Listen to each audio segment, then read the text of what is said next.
who never did production in his life is controlling the show up there and telling us they just want to see our set. Oh, you got this and Jay. Oh, you can't have that. I said, how you know who we dissing? Y'all don't know who we dissing. Right. You know what I'm saying? And wait a minute, what does this have to do with Jay? I mean, why does Jay have to do with it? You know what I'm saying? What does he have to do with my show? This is my show. And they told us early in the morning, well, if y'all doing that, y'all can't do it. Let me know if y'all still want to do the show. I'll tell the crowd right now. Just hung up on him. Wow. That's what Tracy did. And it's like, yo, how you going to treat a brother like that? I know that this is an explained video. Gang, you try to drop him off. Like, do you see this mannequin game?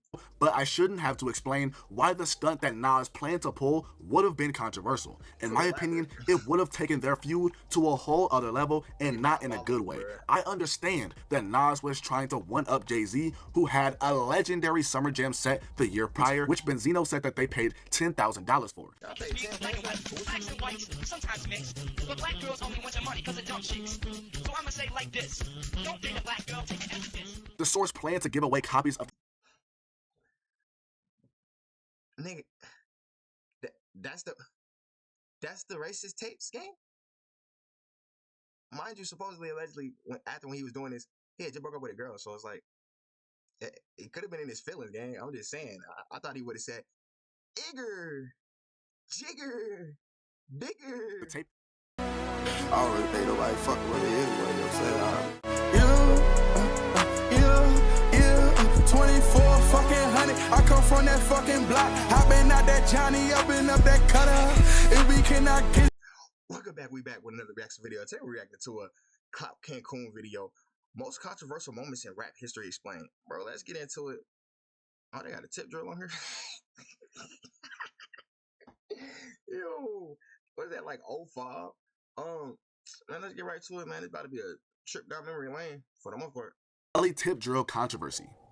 In 2003, Nelly released the project The Dirty Versions, The Reinvention. This was a remix album where Nelly remixed songs from his first two albums. The most infamous song from this remix is without a doubt the remix to Nelly's hit song E.I. The remix is known as Tip Drill.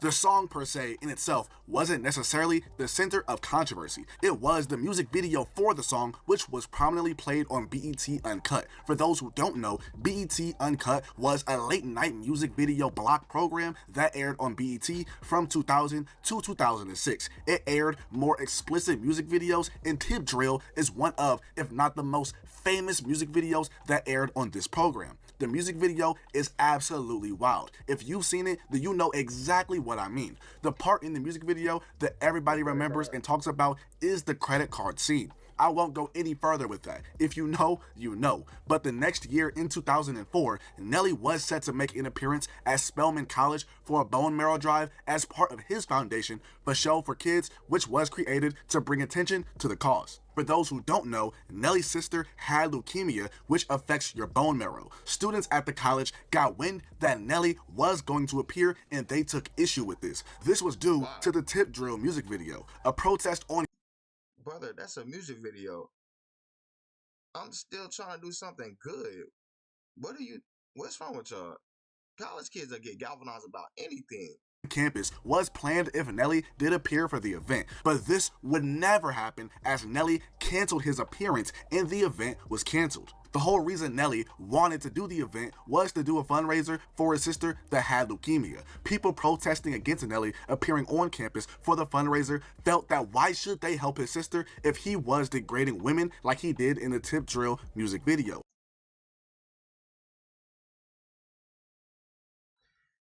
Are y'all dumb? Brother, that music video was entertainment.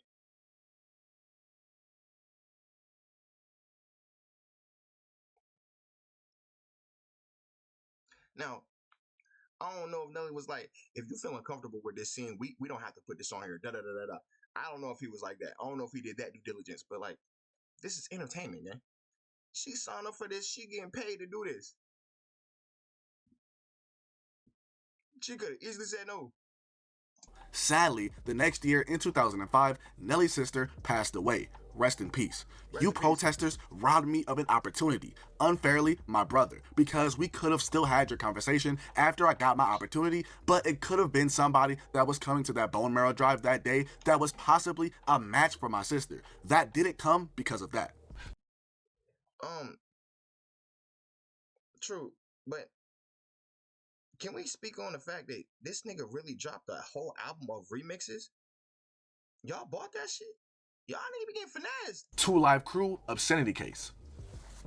The 2 Live Crew are a legendary rap group hailing from Miami, Florida that rose to prominence in the 1980s. Calling the group controversial is an understatement. I could honestly make a whole video breaking down each and every one of their controversies, but we would be here all day. Their music was deemed to be vulgar, obscene, and misogynistic.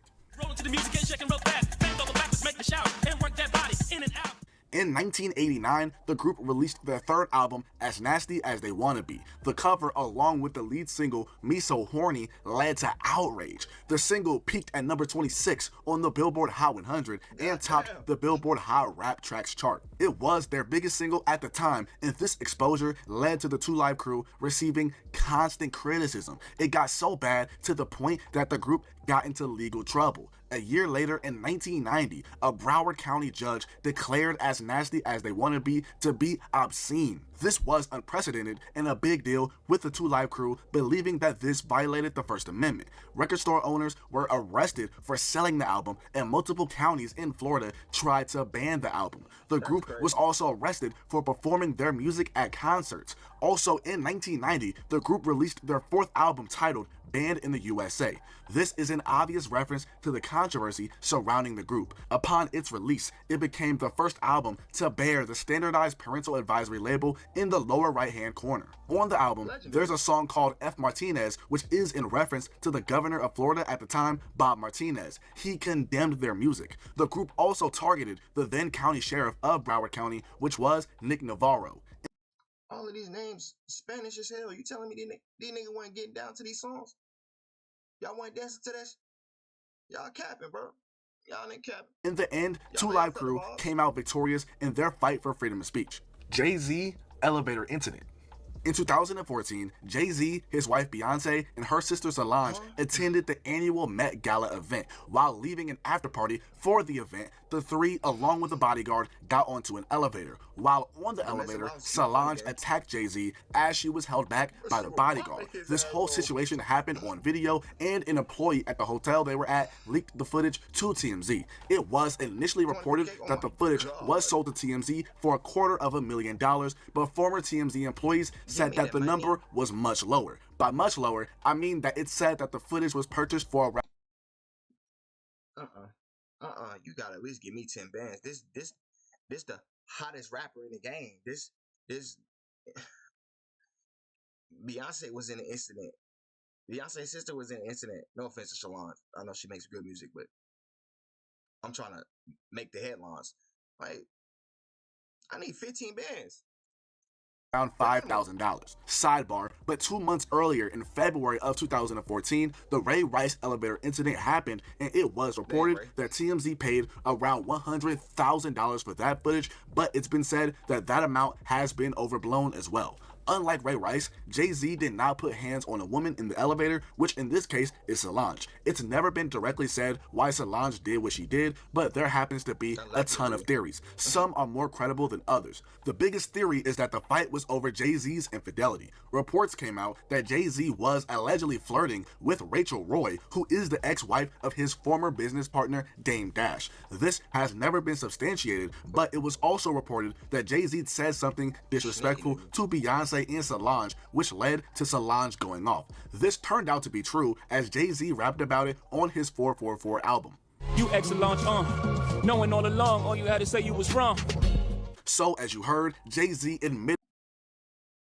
Oh, that's what he said. You almost went Eric Bennett. Let the baddest girl in the world get away. Oh, wow. I can't even remember who he had. You talking about this, the singer nigga? I can't remember who it was. To egging Solange on, which led to her actions. Jay-Z referenced the altercation along with his infidelity on multiple songs on his 444 album, which was released 3 years after the incident in 2017. Beyonce also made songs about these same topics on her 2016 album, Lemonade. However, one of the most famous responses from Beyonce about the elevator situation came just months after the incident, all the way back in 2014. It's like elevators. Of course, sometimes go down when it's $1 billion on the elevator. We'll probably never know exactly what led up to the elevator incident, but like I said, there's a ton of theories, with some being more credible than others. Nas Summer Jam 2002. Now, this is probably going to be the least known topic I cover in this video, but I've decided to include it for two different reasons. For one, I wanted to include it because it's a part of the history of one of the biggest rap beefs of all time. The other reason is because of how much controversy Nas would have been in if he went through with it. But essentially, as many people already know watching this video, that during the early 2000s, Jay-Z and Nas were embroiled in one of the biggest rap beefs ever. Things got really nasty between the two, but it's widely accepted that Nas won the battle. There's another controversial moment from this battle that I plan to discuss if you guys want me to make a part 2, but in 2012, a video leaked of a stunt that Nas planned to pull at Summer Jam in 2002. What's the stunt, you might ask? I'm really not trying to get this video clapped, but let's just say that the stunt involved a dummy of Jay-Z, a rope, and a trap door. You guys get the picture. Well, Hot 97, who hosts Summer Jam, weren't a fan of what Nas was trying to do, so he no-showed the event, an event that Nas was set to headline. On stage, and at the end, we had a great set to really shock Hot 97 and shock the whole New York City. And when they saw what it was, they was like, really, they had me come bring a set early in the morning just to see what it was. And some clown dude named Randy, some clown dude that works for Def Jam, and he's supposed to be a production guy who never did production in his life, is controlling the show up there and telling us they just want to see our set. Say, oh, you got this and Jay. Oh, you can't have that. I said, how you know who we dissing? Y'all don't know who we dissing. Right. You know what I'm saying? And wait a minute, what does this have to do with Jay? I mean, why does Jay have to do with it? You know what I'm saying? What does he have to do with my show? This is my show. And they told us early in the morning, well, if y'all doing that, y'all can't do it. Let me know if y'all still want to do the show. I'll tell the crowd right now. Just hung up on. Wow. That's what Tracy did. And it's like, yo, how you going to treat a brother like that? I know that this is an explained video. Gang, you try to drop him off. Like, do you see this mannequin game? But I shouldn't have to explain why the stunt that Nas planned to pull would have been controversial. In my opinion, it would have taken their feud to a whole other level, and not in a good way. I understand that Nas was trying to one-up Jay-Z, who had a legendary Summer Jam set the year prior in 2001. But I'm glad that Nas could not carry out his original plan. I get that Jay-Z definitely crossed the line on Super Ugly, but man, I don't think that this was it. People can disagree with me all they want, but things would have gotten very, very bad. Eminem racist tapes. Eminem is without a doubt one of, if not the most controversial rappers of all time. For this video, I've decided to only do one controversy per person to discuss as many topics as I can. He's been in a lot of drama throughout the years, and one of his biggest controversies is known as the racist tapes. In the early 2000s, Eminem was embroiled in a feud with the Source magazine. This stemmed from the Source magazine never giving Eminem a perfect 5 mic rating. This meant a lot to him and other artists because back in the day, the Source was looked at as a hip-hop Bible. If you got a 5 mic rating in the Source, then you were the man. Before being signed to a record label, Eminem appeared on their unsigned hype column. Then, when Eminem was signed, the Source rated his sophomore album, the Slim Shady LP, a 4 out of 5 mics. Then his rating took a significant drop when he dropped his third album, the Marshall Mathers LP. The Source gave this 2 out of 5 mics, which prompted Eminem to diss the magazine. When the unsigned hype column and the Source was like the only source of light. When the mics used to mean something, a 4 was like you were the Now it's like the least you get. 3.5 now, which means you a piece of 4.5 or 5 means you Biggie, Jigga, Nas, or Benzino. I don't even think you realize you're playing with motherfuckers' lives. I don't watch Drake, it's on the chronic, probably cause I was on it. Now you me out of my mics twice, I let it slide. I said I wouldn't hold my fucking breath to get a 5. I was right. M's beef with the Source shifted to Ray Benzino, who co-owned the magazine at the time. He was a rapper as well, and the two exchanged diss tracks with each other. 5 mic giver, the Marshall Maggie Ripper. Better never let me see you with some Jews, I'm gonna strip you. In November of 2003, a press conference was held by the Source magazine. At this press conference, a tape of Eminem's early work was played. This would go on to be known as the racist tape or tapes, due to its subject matter. It's somewhat unclear when the recordings of this tape were made. Benzino said that Eminem was 21 when he recorded the material. This has been refuted with claims that the material was recorded in 1990, which puts Eminem around 18 years old. There's even some people who say that the material was recorded in 1988, which makes Eminem around 16 considering he was born in 1972. At the press conference, Benzino said that 3 white people from Detroit walked into the office of Dave Mays, who was the founder of The Source magazine. This group of people delivered what was played at the press conference, which Benzino said that they paid $10,000 for. Because we are black and white, blacks and whites, sometimes mixed. But black girls only want your money because of dumb chicks. So I'ma say like this, don't date a black girl, take an F this. The Source planned to give away copies of Nigga, that's the racist tapes game. Mind you, supposedly, allegedly, when he was doing this, he had just broke up with a girl. So it's like, it could have been in his feelings, gang. I'm just saying. I thought he would have said, "Igger, jigger, bigger." The tape with their February issue, but Eminem tried to put a halt to this by suing the magazine. Eminem claimed that they breached federal copyright laws by reproducing the previously unreleased tape. In 2004, The Source was ordered to pay Eminem's legal fees for violating a federal court order not to publish full versions of Eminem's lyrics from the tape. The federal court order that The Source violated was that they were allowed to publish limited excerpts from the lyrics and to distribute CDs containing small clips of the songs. The Source did not follow this and they paid for it. Eminem ended up apologizing for what was said on the tapes. The tape they played today was something I made out of anger, stupidity, and frustration when I was a teenager. I had just broken up with my girlfriend who was African American and I reacted like the angry, stupid kid I was. I hope people will take it for the foolishness that it was, not for what somebody is trying to make it into today. Chris Brown and Rihanna incident. In February of 2009, Chris Brown was arrested for physically attacking his then-girlfriend at the time, Rihanna. The news spread like wildfire, and I'll never forget being a kid and seeing the pictures of Rihanna's face after the incident appearing on the news. Chris claims that the fight came about after Rihanna attacked him during an argument over another woman. He further added that their relationship initially took a turn after Chris lied to her about being unfaithful. After this, their relationship was never the same and led to that fateful night in 2009. Rihanna saw a text on Chris's phone from this other woman, which started a fight in the car after leaving a party. Rihanna has backed this being the reason behind the incident. It's reported that prior to that infamous night, 2 more incidents involving DV were discovered. One happened in Europe, while the other happened in Rihanna's home country, Barbados. In August of 2009, Chris Brown was sentenced to serve 5 years probation and to spend more than 1,400 hours in labor-oriented service for what he did to Rihanna. When Chris was arrested, he was 19 years old with a bright future ahead of him. This incident significantly not only affected his career, but his personal life. He lost a lot because of it, and it will always be a permanent stain on him. He still went on to become a massive global superstar, but one can imagine how differently his career could have been if that night never happened. Cameron, no snitching. If you had seen who shot you, would you have told police? No. Why? Because the type of business I'm in, it would definitely hurt my business. And the way that I was raised, I just don't do that. I was raised differently not to tell. In 2007, Cameron was interviewed by CBS News for their show Eye to Eye. During his interview, he was questioned about getting shot in 2005 while he was in Washington, D.C. His response to not snitching on the person who did that to him wasn't necessarily the controversial part. It was his response to the following question. If there is a serial killer living next door to you, though, and you know that person is, killing people, would you be a snitch if you called police and told them? If I knew the serial killer was living next door to me? Yeah. No, I wouldn't call and tell anybody on him, but I'll probably move. Like, I'm not going to be around because I don't need to be living around serial killers, but I'm not. What is it like? I'm probably not his target audience anyway, so it's like, I'm dead. Nah, gang.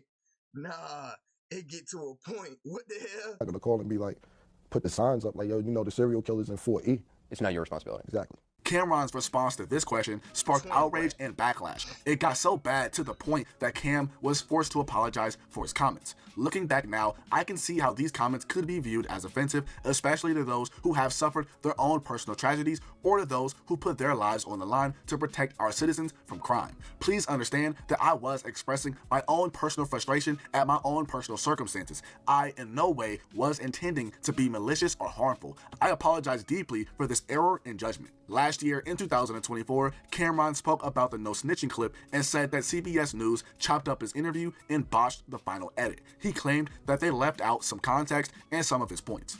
Drake ghostwriter fiasco. Right, Cap. Ghostwriting is a very touchy subject when it comes to rap. Rappers pride themselves for writing their own raps, and it's widely frowned upon if you don't, especially upon the hardcore fan base who express the importance of living up to the standard that was set since the genre's inception. Ghostwriting in rap isn't anything new, but by far the biggest and most controversial case deals with Drake. Most people watching this video are more than likely aware of the beef between Meek Mill and Drake. Well, this beef with Meek Mill essentially started over Drake simply not tweeting about Meek Mill's 2015 album, Dreams Worth More Than Money. Drake not doing this caused Meek Mill to spaz out and expose Drake for having a quote-unquote ghostwriter. This alleged ghostwriter turned out to be Quentin Miller, who worked on the song Rico, which Drake featured on for Dreams Worth More Than Money. Old ways, new women, gotta keep them balanced. The girl of your dreams to me is probably not a talent. Quentin Miller did a reference for this track along with other songs on Drake's 2015 mixtape, If You're Reading This, It's Too Late. In response to Meek's tweets, Drake dropped the diss track Charged Up. Then 2 days later, Drake dropped another bombshell, which was Back to Back.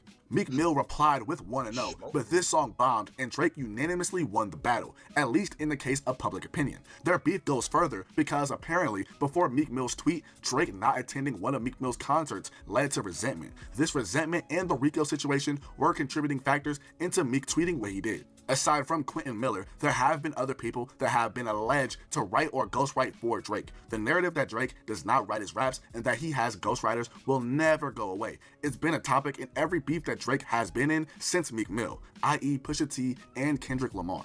Kanye West 2009 MTV VMA incident. I'm really happy for you. I'm gonna let you finish. But Beyonce had one of the best videos of all time. One of the best videos of all time. I know earlier I said that someone can make a video. Yo, hey, that might have been a start of Ye showing he was crazy though. Like, nigga, why would you pull up to say this? Video of all the controversies that Eminem has been in and how that would last for hours. Well, I think that there's one man who can have a longer video, which is Kanye West, who now simply goes by Ye. There are so many controversies I could have picked from, including what has been going on recently, which seems to be lasting forever. I don't think that it'll stop anytime soon, and it's really sad to see. Like I said, I really wanted to focus on one controversy per person, and the 2009 MTV VMA incident is what I chose. In 2009, Ye attended the 2009 MTV VMAs with his girlfriend at the time, Amber Rose. He showed up to the event with a bottle of Hennessy in his hand, and it's reported that throughout the night, he became more and more drunk. Ye appearing with a bottle of Hennessy led to a lot of people behind the scenes to feel uneasy. Their feelings were justified because Ye interrupted Taylor Swift as she accepted.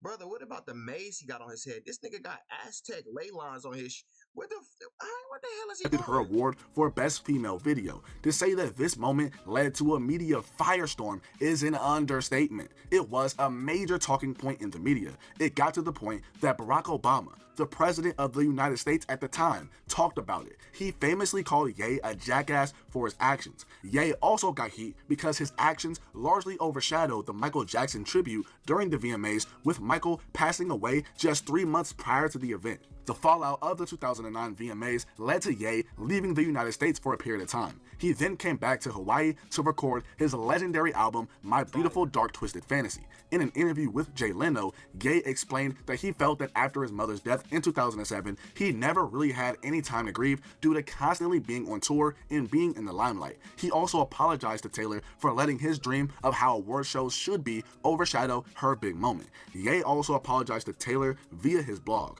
A couple years later, in 2013, Ye was interviewed by the New York Times, and he flat out said that he did not have any regrets about the incident and that he succumbed to peer pressure by apologizing to Taylor Swift. Since then, Kanye and Taylor have gone on to have one of the weirdest relationships ever, with them having their ups and downs over the years. The death of Eazy-E.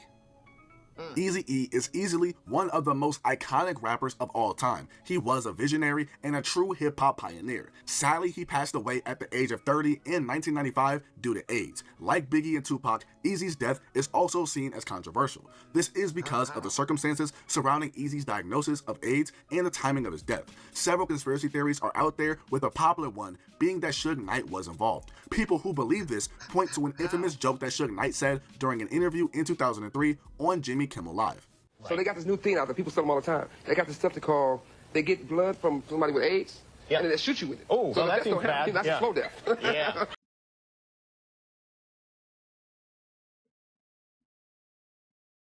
Well, Suge's already in jail. Whatever. I was about to say convict him.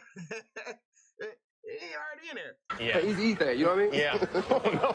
Okay. Eazy-E's own son is a believer in this theory. I will say that this theory has never been proven and it's only speculation. Those who were close to Eazy also bring up how none of his kids, his wife, or the plethora of women that he slept with contracted the virus. While Eazy's wife and his kids don't have the virus, it has been disputed that Eazy did in fact infect 2 women with the virus. In 2021, a documentary called The Mysterious Death of Eazy-E was released. During this documentary, one of Eazy's daughters talks to a California physician named Dr. Wilbur Jordan. He made the claim that Eazy infected 2 of his patients before his death. He also added that Eazy's widow, Tamika Wright, is extremely lucky that she did not contract the virus because as Eazy's immune system diminished, the likelihood of him transmitting it to someone increased. He further explained that since she tested negative while pregnant, then her baby was going to test negative as well. People also bring up the point of how seemingly fast Eazy-E died from the virus. Crazy Bone of Bone Thugs and Harmony, who were signed to Eazy's label, Ruthless Records, has called this out. That whole situation was just funny. I just say this, and this is what I've stood on from the beginning. That may be true, but all I have said in this case is I've seen people that's about to die from full-blown AIDS, and they look like they're about to die from full-blown AIDS. I've seen people that they have HIV, and they look totally normal. That's what he had. That's how Eazy-E looked when he died, totally normal. He didn't get skinny, didn't shrivel up, didn't shrink up, none of that. I just don't understand how it came on that fast. He died so quick. How did it happen like that? If you've got full-blown AIDS and you're terminal, have you seen people that are about to die from cancer? You look like you're going to. If you're about to die from a disease, you look like you're about to die from that disease. Eazy-E was diagnosed with AIDS in February of 1995 and he died the next month in March. People counter what Crazy said with the notion that Eazy-E most likely had the virus for a while, but it went untreated. It wasn't until Eazy finally got treatment where he found out that it was too late. He had AIDS, which is the advanced stage of HIV. Those close to Eazy have also noted that he did have a dry cough before he was diagnosed, but they did not think much of it because of how much weed he smoked. I should add that it's also possible to have HIV but not show symptoms immediately. Mind you, this happened during the 90s, so they didn't have the medicine and research that we have today. According to the American Psychological Association, by 1994, AIDS became the leading cause of death for all Americans between the ages of 25 and 44 years. What does the American Psychological Association have to do with whatever years old? Take Magic Johnson as an example. He was diagnosed with HIV in 1991. He most likely got diagnosed early on and he immediately sought treatment. He engaged in a lot of unprotected sex with different partners, just like Eazy-E. When he was diagnosed with the virus, his wife Cookie was pregnant. There was fear that Cookie and their son could have the virus as well. Cookie tested negative, and as Dr. Wilbur Jordan explained earlier, if the mother tests negative while pregnant, then the baby will too. This is why Cookie nor her son EJ have the virus, just like how Tamika and her daughter, who was born after Eazy died, don't have the virus. So in conclusion, people can believe what they want to believe. Some people believe it's a cut and dry case, while others believe in conspiracy theories. Only thing I have left to say is, rest in peace to Eazy-E. Snoop Dogg 1995-1996 trial. Snoop Dogg is, without a doubt, one of the most famous rappers. Then the nigga try to tell me Snoop Dogg snitch because he got out the murder trial. Like, bro, I ain't gonna lie. I just be hearing from random people. This is why you don't need to go outside no more. These niggas are crazy, man. I don't know what they be talking about, but they have lost their minds. 27 minutes left. We gonna finish this in part 2. Nigga, out of Snoop Dogg snitch. What the fuck? What do nigga be talking about? That's the end of the video. Make sure y'all like, comment, subscribe, share the video, share your thoughts on the video in the comments below. Hit notification bell so you can stay up to date when I drop videos on this channel. I'll catch y'all on the next one. Stay safe, y'all.